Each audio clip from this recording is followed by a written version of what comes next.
Hello, আসসালামু আলাইকুম। খেজুর পাতা এই জন্যই দেওয়া হয়েছে যে পাখির যে বাক্সগুলো তো ওরা ছোটো ছোটো করে কাইটটা যেমন করে কাউয়ার বাসা বানায়, অন্য অন্য ধরনের পাখিরা যেমন বাসা বানায় সেই ধরনের অ্যাকচুয়ালি বাসা বানানো, তার জন্য এটা দেওয়া হয়েছে।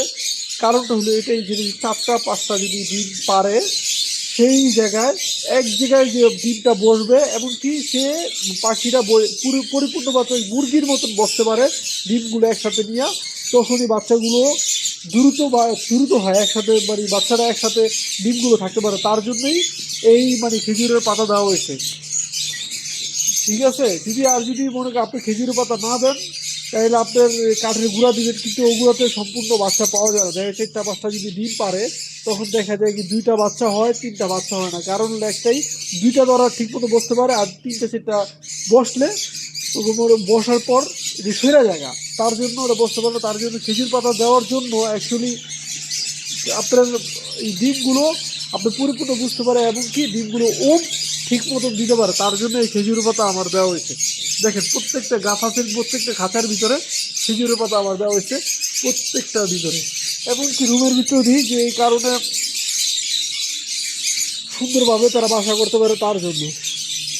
দেখেন খেজুরের পাতা তার মুখে একটা দেওয়া দেওয়া আছে, এগুলো দেওয়া আছে। খেজুরের পাতাও দিতে পারেন, নাহলে আপনি নারিকেল পাতা দিতে পারেন, যেভাবে দিতে পারেন, যেভাবে আপনার সুবিধা হয়, যে পরিপূর্ণ বাসা একটা করতে পারে সুন্দরভাবে, ওই হিসাবে দিতে পারেন। তখন করলে অ্যাকচুয়ালি আপনার হইতে পারে, মানে আপনার ডিমটা ভালোভাবে বাচ্চা ফুটতে পারে। অ্যাকচুয়ালি এই জায়গায় আমি একটা দেখা দিই যে খেজুরের পাতা দেওয়াতে কি সুন্দরভাবে এটা হয়েছে।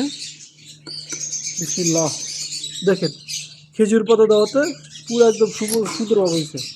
আসসালামু আলাইকুম। এই জায়গায় রাখি, যারা যারা আমার চ্যানেলটা ইনশাল্লাহ সাবস্ক্রাইব করতে পারেন, এবং কি পরবর্তীতে আমি বিভিন্ন ধরনের ভিডিও দিই কীভাবে বাচ্চা দ্রুত বড় হয়, কীভাবে কী করতে হয়, সবগুলো ভিডিও আস্তে আস্তে প্রত্যেকটা ভিডিও আমার পাবেন।